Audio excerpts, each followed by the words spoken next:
Hello everyone, आपका स्वागत है सीएल में। आज हमारा चैप्टर 2 का हम लोग यूनिट 2 चालू करने वाले हैं, जिसका नाम है लीडर्स। तो बेसिकली ये चैप्टर आपका दो पार्ट्स में डिवाइड रहेगा। पहले पार्ट में हम इसका जो बेसिक इंट्रोडक्शन है वो देखेंगे, साथ में एक क्वेश्चन सॉल्व करेंगे। और कल के पार्ट में हम इसके मल्टीपल क्वेश्चन सॉल्व करके इसको फिनिश करेंगे। बहुत छोटा चैप्टर है, कुछ नहीं। आपने जो पहला चैप्टर पढ़ा था जनरल एंट्री, उसको कैसे हम ट्रांसफर करते हैं, उसके जो बैलेंसेस रहते हैं उसको कैसे हम एक लीडर बनाकर उसमें ट्रांसफर करते हैं, इस चैप्टर में जो समय वही सीखना है। मेन आपका जनरल एंट्री था। जनरल एंट्री पास करना आपको आ जाएगा, तो लेजर में सिर्फ उसका वैल्यू आपको पुट करना है। तो चलिए चैप्टर को स्टार्ट करते हैं। सबसे पहला हमारा जो पॉइंट है वो है व्हाट इज लेजर। तो देखिए, अगर आप यहाँ पे पढ़ेंगे तो क्या लिख रहा है। Ledger is known as the principal book of account in which account wise balances of each account is determined. मतलब कुछ नहीं है, एक प्रिंसिपल बुक ऑफ अकाउंट है जिसमें आपके जो भी अकाउंट्स रहते हैं सबका बैलेंस सबको पता चलता है। अगर फॉर एग्जांपल जैसा अगर मैं कैश अकाउंट की बात करता हूँ, तो देखिए, मैं जेब अपना जनरल एंट्री मार के अपना रिकॉर्ड तो कर लेता हूँ कोई भी ट्रांजेक्शन को।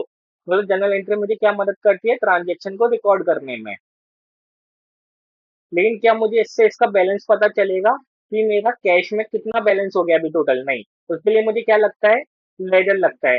एलईडी लेजर लगता है बैलेंस पता करने के लिए।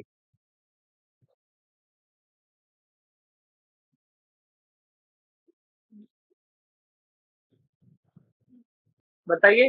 सर, एक प्रिंसिपल बुक अकाउंट है जो अकाउंट वाइज बैलेंसेस को हमें डिटरमाइन करने में मदद करती है। हमने एग्जांपल देखा कि कैश का अगर मुझे टोटल बैलेंस पता करना है तो उसके लिए मुझे लेजर देखना पड़ेगा। जनरल एंट्री सिर्फ मेरा ट्रांजेक्शन को रिकॉर्ड करने में मदद करती है, ना कि मुझे बैलेंस बताती है। अगर मुझे फाइनल बैलेंस चाहिए कि मेरा इस पीरियड की क्लोजिंग में कितना ही हुआ है, तो उसके लिए मुझे लेजर देखना पड़ेगा उस अकाउंट का। तो चलिए अब हमारा दूसरा टॉपिक स्टार्ट करते हैं, वो है पोस्टिंग। पोस्टिंग में कुछ नहीं है।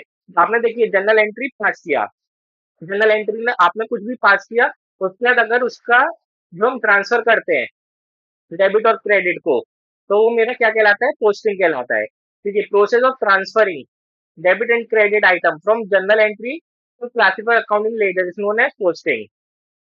अगर हम इसका एग्जांपल देखते हैं, मानिए मैंने कोई भी ट्रांजेक्शन किया, जैसे मेरे बैंक में पैसा आया, वो हुआ डेबिट टू सेल्स। ये मैंने एक जनरल एंट्री पास करी। अब मैं इसको ट्रांसफर कर रहा हूँ लेजर में। ठीक है। लेजर ऐसा फॉर्मेट अभी मतलब शॉर्ट में समझने के लिए रखते हैं। तो यहाँ पे देखिए, मेरा जो सेल्स है वो इधर आ जाएगा और मेरा बैंक इधर आ जाएगा। तो इसको मैं क्या बोलूंगा, पोस्टिंग। मतलब मैंने जनरल एंट्री से जो डेबिट क्रेडिट थे उसको क्या कर दिया, ट्रांसफर कर दिया लेजर में। होपफुली ये आपको समझ में आया रहेगा। अब हम नेक्स्ट टॉपिक की तरफ चलते हैं, जो मेरा है फॉर्मेट। देखिए, इसका फॉर्मेट क्या रहता है। इसका फॉर्मेट बहुत इंपॉर्टेंट है। अगर आप फॉर्मेट में लिख के नहीं आएंगे ना तो आपको मार्क्स नहीं मिलेगा। सबसे पहले देखिए, ऊपर आपका आता है राइट लेफ्ट साइड में डेबिट बैलेंस, राइट साइड में आता है आपका क्रेडिट बैलेंस। और फिर उसका फॉर्मेट जो बनता है, देखिए, डेट, डेट के बाद पर्टिकुलर, फिर जनरल एंट्री फोलियो, अमाउंट, फिर क्रेडिट साइड का same, date, particular, journal entry folio, amount. तो देखिए, मेन मेन पार्ट क्या रहता है, सबसे मेन आपका रहता है डेट, मतलब कौन सी डेट को ट्रांजेक्शन हुआ है। फॉर एग्जांपल Jan 1 को अगर मेरा ट्रांजेक्शन हुआ है, तो पर्टिकुलर, जैसे मेरा मानिए यहाँ पे ऊपर वाला एंट्री लेते हैं बैंक्स टू सेल, तो यहाँ पे मेरा पर्टिकुलर डेबिट साइड में आएगा सेल।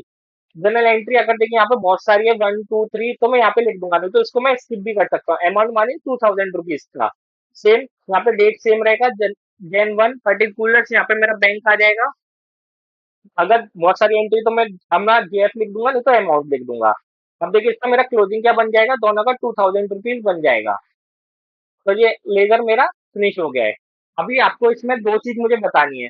सबसे पहला, एक मेरा रहता है बैलेंस ब्रॉट डाउन। मतलब अगर कुछ भी आपका ओपनिंग बैलेंस है, मतलब लास्ट ईयर आपका मानिए कैश 2000 आपके पास बचा रहा है, और जो इस साल आप उसको लेके आएंगे तो वो आपका बैलेंस ब्रॉट डाउन में आएगा, और वो आएगा आपका डेबिट साइड में।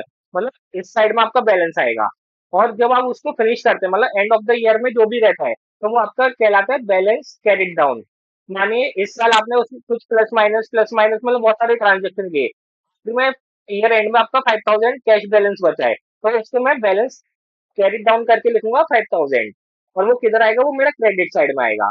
ये आपका पहला पॉइंट हो गया। अब हम लोग बात करते हैं हमारा गोल्डन ट्रिक की। देखिए, आपको बहुत लोगों को ना इसमें डेबिट और क्रेडिट साइड में कंफ्यूजन होगा। जैसा मैं जनरल एंट्री के लिए एक शॉर्टकट बनाया था, इसके लिए भी मैंने गोल्डन रूल बनाया है। देखिए, सबसे पहले तो आपको अगर कंफ्यूज होता है तो अपना जनरल एंट्री पास करना है। सबसे पहले आप जनरल एंट्री पास कर लेंगे प्रॉपर डेबिट और क्रेडिट के साथ। उसके बाद जो भी आपका जनरल एंट्री का डेबिट अमाउंट रहेगा वो किधर जाएगा, क्रेडिट साइड में जाएगा। और जो भी जनरल एंट्री का आपका क्रेडिट अमाउंट रहेगा वो किधर जाएगा, डेबिट साइड में। हाँ, इसमें उल्टा होता है। यहाँ पर जो जनरल एंट्री, अगर फॉर एग्जाम्पल कोई भी हम लेते हैं कि कैपिटल का, या हम अकाउंट ले लेते हैं कि कैपिटल इंट्रोड्यूस किया है उसने कैश के रूप में कितना, तो देखिए मेरे पास आया का जनरल एंट्री पास करता हूँ, कैश आया और टू कैपिटल आया, तो ये कैश मेरा डेबिट हो गया। अब जो डेबिट पार्ट है मेरा जनरल एंट्री का वो मेरा किधर जाएगा, वो जाएगा मेरा क्रेडिट पार्ट में। और जो मेरा कैपिटल, जो क्रेडिट पार्ट है वो लेजर में जाएगा मेरा डेबिट में। तो ये हमेशा याद रखिएगा। बहुत लोग क्या करते हैं, जो जनरल एंट्री का डेबिट साइड रहता है उसको डेबिट में लिख देते हैं और क्रेडिट साइड को क्रेडिट में लिख देते हैं, वो आपका रॉन्ग है, वो हमेशा याद रखिएगा। जनरल एंट्री का जो डेबिट साइड है वो हमेशा आपका किधर जाएगा, क्रेडिट में जाएगा, और जो क्रेडिट साइड है वो आपका किधर जाएगा, लेजर के डेबिट साइड में जाएगा। होपफुली आपको ये पूरा समझ में आया होगा। देखिए इससे आपको थियरी तो आने वाला नहीं है, क्योंकि फिर वो ये नहीं पूछेंगे लेजर क्या है, आपको इस पे देंगे पहले जनरल एंट्री पास करने के लिए, अगर कंबाइंड सम आता है उसके बाद उसका लेजर बनाने के लिए। तो जनरल एंट्री हमने यूनिट 1 के पहले चैप्टर में सीख लिया है। अब हम दूसरे में लेजर बनाना जनरल एंट्री से सीखेंगे। तो चलिए इसका क्वेश्चन स्टार्ट करते हैं। आज बहुत छोटा एक क्वेश्चन लेने वाले हैं, उसके बाद कल हम मल्टीपल क्वेश्चन करके चैप्टर को फिनिश करेंगे। अभी देखिए ये हमारा एक क्वेश्चन है, इसके लिए पहले ना हम एक फॉर्मेट रेडी कर लेते हैं। सबसे पहले हम लोग लिखेंगे, ऊपर देखिए स्टेशनरी अकाउंट है, यहाँ पे आपका दे रखा है कौन सा अकाउंट है, तो सबसे पहले हेडिंग आएगा स्टेशनरी अकाउंट। इस साइड आएगा आपका क्रेडिट, इस साइड आएगा आपका डेबिट। यहाँ पे आपका डेट, पर्टिकुलर्स, अमाउंट को मैं शॉर्ट में लिखता हूँ थोड़ा स्पेस की वजह से, डेट, पर्टिकुलर्स, अमाउंट।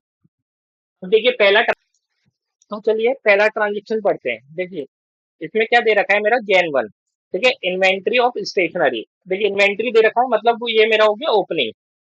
तो ओपनिंग के लिए मैंने आपको बताया था, जो भी रहेगा उसको मैं क्या करके लिख दूंगा, बैलेंस ब्रॉट डाउन। ठीक है, कितना अमाउंट है, 480 रुपीज। अब मैं दूसरी एंट्री की तरफ चलता हूँ। अभी देखिए purchase of stationery back check. तो यहाँ पे पहले सबसे पहले जनरल एंट्री पास करते हैं। तो यहाँ पे देखिए मेरे पास आ क्या रहा है, मेरा स्टेशनरी आ रही है, मतलब परचेज अमाउंट। टू क्या आ रहा है, बैंक से पैसा जा रहा है।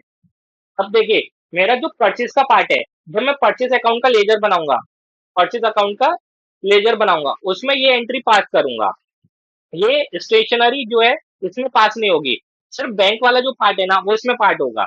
तो यहाँ पे मैं क्या डालूंगा, जेन, सॉरी, जेन 5। यहाँ पे टू, टू बैंक, कितने रुपए से, 800 रुपीज से।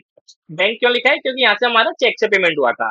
तो हम तीसरी एंट्री की तरफ चलते हैं, purchase of stationery on credit. तो देखिए यहाँ पे मैंने क्रेडिट पे परचेज किया है, तो अब इसका जनरल एंट्री पास करते हैं। वापस से परचेज पार्ट टू, क्या अभी देखिए यहाँ पे मेरा बैंक नहीं है, कैश नहीं है, यहाँ पे मैंने उधार में परचेज किया है, तो जिससे उधार में लिया उसका नाम लिखेंगे, 5 स्टार मार्ट, शॉर्ट में लिखते हैं। तो देखिए यहाँ पे क्या आ जाएगा आपका, जैन 15 टू 5 स्टार मार्ट, कितना, 1280 रुपीज। अब इसका देखिए क्लोजिंग करते हैं, तो 480 प्लस 800 प्लस 1280, तो 480 प्लस 800 प्लस 1280, 2560। तो देखिए अभी मैं इसको क्लोज करूंगा, क्योंकि अगर मुझे मंथ एंड पे इसका देखिए बताना है, जैन के मंथ एंड पे कितना था बैलेंस, तो मैं यहाँ पे क्या लिखूंगा, बाय, सॉरी पहले तो डेट आएगा, जैन 31, यहाँ पे आएगा बाय बैलेंस कैरिड डाउन। क्योंकि मैं आपको बताया था, जब भी ओपनिंग डालते हैं तो ब्रॉट डाउन आता है, क्लोजिंग करते हैं तो कैरिड डाउन आता है, कितना, 2560। तो देखिए दोनों का मेरा जो क्लोजिंग बैलेंस है वो टैली है, डेबिट इजिकल टू क्रेडिट, ये हमने जनरल एंट्री में पढ़ा था। अब देखिए ये मेरा स्टेशनरी अकाउंट का बात हो गया। अगर मैं इसका वहीं पे परचेज अकाउंट बनाता हूँ, अभी क्वेश्चन में अगर मानिए परचेज अकाउंट और बनाने के लिए बोलता, हम कैसे बनाते, यहाँ पे डेबिट होता, यहाँ पे क्रेडिट होता। ठीक है, यहाँ पे वही फॉर्मेट आता, date, particulars, amount, date, particulars, amount. ठीक है, अभी ऊपर हमने दो एंट्री पास करी थी, परचेज टू बैंक और परचेज टू 5 स्टार। तो देखिए यहाँ पे मेरा ओपनिंग तो कुछ नहीं है, तो मैं कुछ लिखूंगा नहीं। यहाँ पे मैं डेट लिखूंगा, Jan 5 बाय परचेज, कितना रुपीज का, 800 रुपीज का। फिर Jan 15 बाय परचेज। क्योंकि देखिए परचेज अकाउंट में सिर्फ परचेज से रिलेटेड आएगा, कैश अकाउंट में सिर्फ कैश से रिलेटेड आएगा, बैंक अकाउंट में बैंक से रिलेटेड आएगा। तो मतलब जो भी अकाउंट रहते हैं ना लेजर में, उस अकाउंट से रिलेटेड आता है। अब उसमें दूसरा एंट्री नहीं लिख सकते हो। तो यहाँ पे मैंने कितना परचेज किया था, 1280 रुपीज का। देखिए इसका क्लोजिंग कितना होगा, 800 + 1280, तो मेरा 2080, 2080। तो यहाँ पे मैं क्या लिख दूंगा, Jan 31 को टू बैलेंस कैरिड डाउन, कितना, 2080। तो मेरा दोनों का जो क्लोजिंग बैलेंस है वो मैच हो गया। तो होपफुली ये आपको पसंद आया रहेगा और समझ में भी आया रहेगा। नेक्स्ट पार्ट में हम लोग पूरा इसके क्वेश्चन प्रैक्टिस करेंगे, लेंथी क्वेश्चन प्रैक्टिस करेंगे, जिससे आपको पूरा कॉन्सेप्ट क्लियर हो जाएगा और इस चैप्टर को फिनिश करेंगे।